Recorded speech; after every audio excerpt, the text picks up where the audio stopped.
اللہ کے نام سے شروع جو بڑا مہربان نہایت رحم کرنے والا ہے۔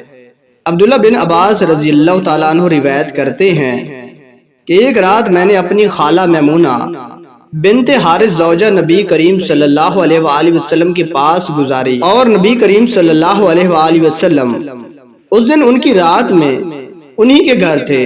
آپ صلی اللہ علیہ وآلہ وسلم نے عشاء کی نماز مسجد میں پڑھی، پھر گھر تشریف لائے اور 4 رکعت نماز نفل پڑھ کر آپ صلی اللہ علیہ وآلہ وسلم سو گئے۔ پھر اٹھے اور فرمایا کہ ابھی تک یہ لڑکا سو رہا ہے، یا اسی جیسا لفظ فرمایا۔